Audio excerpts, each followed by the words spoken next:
Sheviit Perek Vav, Mishnah Dalet, fourth Mishnah of the sixth chapter of Sheviit. This is a Mishnah we've seen referenced before, and we're going to see the actual Mishnah on the source. As we all know, that it's prohibited to plant on Sheviit, and if they let the Chachamim let you buy vegetables that were planted in Sheviit after Sheviit, then you would be encouraging people to plant on Sheviit. So therefore, the Chacham and Chazal say, when is a person permitted to buy certain vegetables but Motzei Sheviit, after Sheviit? Meaning, how long do I have to wait? Let's say cucumbers. It's now the 8th year, the beginning of the 8th year. When can I start buying cucumbers? Says the Mishnah, Misha Kiyotzebo. When it becomes, when the time is that when similar produce has already been growing from the 8th year. Let's look at the Bartanura for a second.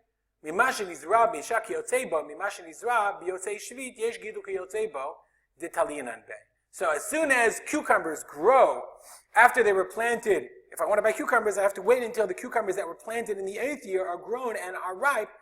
Then I can buy any cucumber, because I can assume that I'm buying from this year's crop. Actually, it doesn't say you have to make sure it's from this year's crop, but you can start buying in general. Says the Mishnah, Asah Bachir, Hutar ha'afil. Bachir, let's say there are certain places where cucumbers ripen, or peppers. Peppers ripen sooner in the Galil, and they ripen later in Yad Binyamin.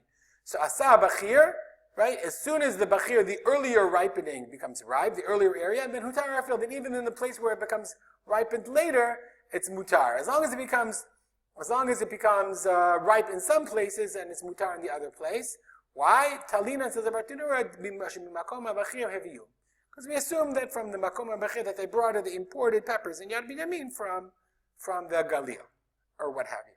Okay, so up to now, this Mishnah is familiar information, and it makes sense to us. The Chazal wanted to encourage, as I said before, they wanted to discourage people from planting in a prohibited manner on Sheviit, so therefore they said you can only buy after the time when produce planted in the 8th year would become ripe. Rabbi permitted one to buy vegetables on Motzei Sheviit immediately. So obviously this raises a lot of flags, and we have to understand it. And the Bartanura is a little tricky, because the Bartanura is quoting the Yerushalmi. The Bartanura says, Lefi shayu mevi'im yarak michutz la'aretz, because they used to bring vegetables from chutz la'aretz. Vayaravel yarak shebe'eretz Yisrael, and it was more plentiful, the vegetables from chutz la'aretz, than that from Eretz Yisrael. That's one opinion. Va'ani shamati hatam, and I heard the reason is lefi shebishnayim o shlosha yamim oseh kiyotzebo, because it only takes 2 or 3 days to grow similar vegetation. So you ask yourself, well, that sounds a little bit strange. That's a red flag. When you see a red flag like that, I heard that it only takes 2 or 3 days to produce similar vegetation. So then you have to try to figure out what's going on here. There's an interesting note, okay, that in the Kahati, a long note in the Kahati, okay, where the Kahati says that there are basically two Gemara Yerushalmi. The first Gemara says that it's brought down that they brought radishes to Rebbe, okay, and there were 2 radishes, and they were both from 2 baskets that were brought from 2 baskets by camel. So Rebbe said, aren't these Ashur Mishum Sfichim? So the people said, no, b'motzei Rosh Hashanah nizru. We planted them on Motzei Rosh Hashanah, u'b'meshach hazman hakatzar, when they grew, all these radishes grew in 2-3 days. So the Gemara says, b'otah sha'a, at that time, hitir Rebbe likach yerek Motzei Sheviit miyad. Rebbe permitted the growing of Motzei Sheviit immediately. So you have to ask yourself, he's got 2 baskets of radishes. The Rebbe didn't know how long it takes to grow radishes? Very, very strange. Okay, there's another Gemara in Sheviit. The one I just read you was in Peyah. The other Gemara in Sheviit says, the reason is because they were importing from Chutz La'aretz, as we said. So the Bartanura is quoting the 2 answers that we saw from 2 different Gemarot in Sheviit. So you have to understand what in the world is going on here. So the Rab Safrai, in his book, in his amazing book, he actually writes this in the Hakdama, in the introduction. He says there's a machloket ikarit, there's an essential machloket between Rebbe and other Amoraim. Rebbe was outnumbered, he was outvoted, but he had a big debate with the other Amoraim. There's a general question that is Shemitah deoraita or not, i.e., generally we connect, the Shemitah years are connected every 7 years, and then there's a Yovel year in the 50th year. 7, 7, 7, 7, 7, and then the 50th year is the Yovel. So the question is like this. what happens if we know when the Shemitah is, but we don't know when the Yovel is? And this happened at the time of the Mishnah, and it's the same way today. Is Shemitah still Deoraita, or is Shemitah only Rabbanan? So most of the Tanaim felt that Shemitah was Deoraita. But Rabbi felt that it was the Rabbanan, that if there's no Yovel, then there's no Shemitah either. Okay? And for this reason, once that became the case, Rabbi in general became much, much more lenient vis-a-vis the halachot of Shemitah. Remember we talked about it, after Churban Bayit Sheni, the Jewish people were in tremendous difficulty. They had to pay taxes to the Roman government. In addition, they were just tremendous. After the Bar Kokhba revolt, there was no lightening of the taxes even for the Shemitah year. So the Gemara says, he has a quote here, an almost shocking quote. The Gemara says that Rebbe himself tried to cancel Shemitah. He tried to say that Shemitah wasn't noheg. Here we are, 1 second. The Gemara says, the Gemara in Yerushalmi and Demai and other places says, Rebbe ba'e mishrei Shemitata. Rebbe tried to permit the Shemitah, but he couldn't do it because of the opposition of Rabbi Pinchas ben Yair, or I never really heard of.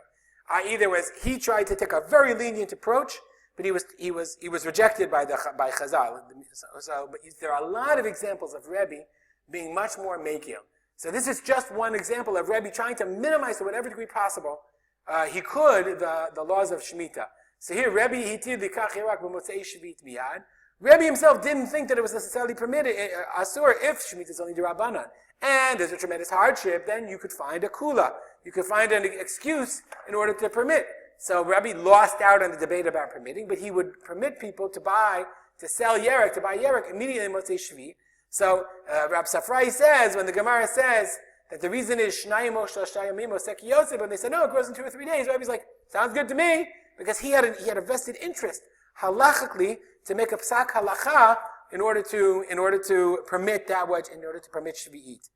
Okay, there's a very, very famous, the Kahati at the end, let me see if I can find it. The Kahati at the end has a Braita Tosefta from the Rishalmi, the very beginning of Masechet Demai.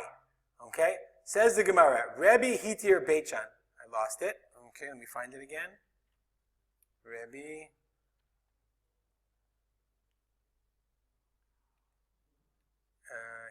That's the Rebbe Hitir. Here we go. Rebbe Hitir Beichan. Says the Gemara, Rebbe permitted Shemitah and Beichan. Rebbe Hitir Kesarin and Kesaria. Rebbe Hitir Beit Guvrin. He permitted Shemitah and Beit Guvrin. Rebbe Hitir Kfar Tzemach. Rebbe Hitir Likach Yerek B'motzei Shvi'it. Rabbi permitted, these are a whole list of things. This should be familiar for you. Rabbi permitted a person to buy Shvuah on Motzei Shvi'it. This is exactly our Mishnah. Rabbi Hitir Likach Yerek B'motzei Shvi'it. This is exactly our Mishnah. Hayu Kol Melizin, everyone who mocked him. What kind of kulas are these liberal rabbis? Yes, Rabbi Yehuda Hanasi. It would be a little shocking today if people knew Rabbi Newell did all these things. Amar lehem bo v'nidia dayan. Okay, let's talk. It is written that the king Chizkiyahu destroyed the Nachash HaNechoshet. Why did he destroy the Nachash HaNechoshet? The silver Nachash, a silver serpent, the copper serpent that was made by Moshe Rabbeinu in the desert, that was used to heal people. The Chizkiyahu destroyed it. Why did Chizkiyahu destroy it? Because people were worshipping it for Avodah Zarah. Nobody ever saw that people were worshipping it. There was no tzaddik before Chizkiyahu that could destroy it. So God left that crown for him to be mitater, for him to be anointed with. So don't give me a break. So God left me this crown of permitting Shemitah because the people need it. Because this is the situation at this time, and these are the things that are necessary. So Rabbi Yehuda Hanasi said, this is the crown that was left for me. He wasn't embarrassed. He saw it as an opportunity. This is something that's needed now at this time, and therefore I'm going to do it. This is all sort of hinted to in Rebbe Hikia Likach Yerek B'motzei Shvi'it Miyad. Because he permitted it, because it was based on his underlying assumption that Shemitah during his time was only D'Rabbanan, and if it's only D'Rabbanan and it's going to cause untold hardship to the people, he wanted to get rid of it altogether. They beat him, he couldn't do it, but in every way possible he was going to find more and more excuses or reasons. That's not a place of Eretz Yisrael, that's only D'Rabbanan, that's a suffix of suffix. And in those ways he was able to permit the people to survive in such a way, even though it was a Shemitah year. We'll stop here. I think it's long enough, but this is a fascinating discovery for me about Rabbi Yehuda Hanasi and about his perspective vis-a-vis the keeping of Shemitah in his time and in the time of the Mishnah. It's a little different than we usually think about Rabbi Yehuda Hanasi, so it's very interesting. I'll dedicate the learning to the memory of my father, Harav Simcha ben Yitzchak Kalman. And if you have any comments or questions, always rspolter@gmail.com. Have a great day.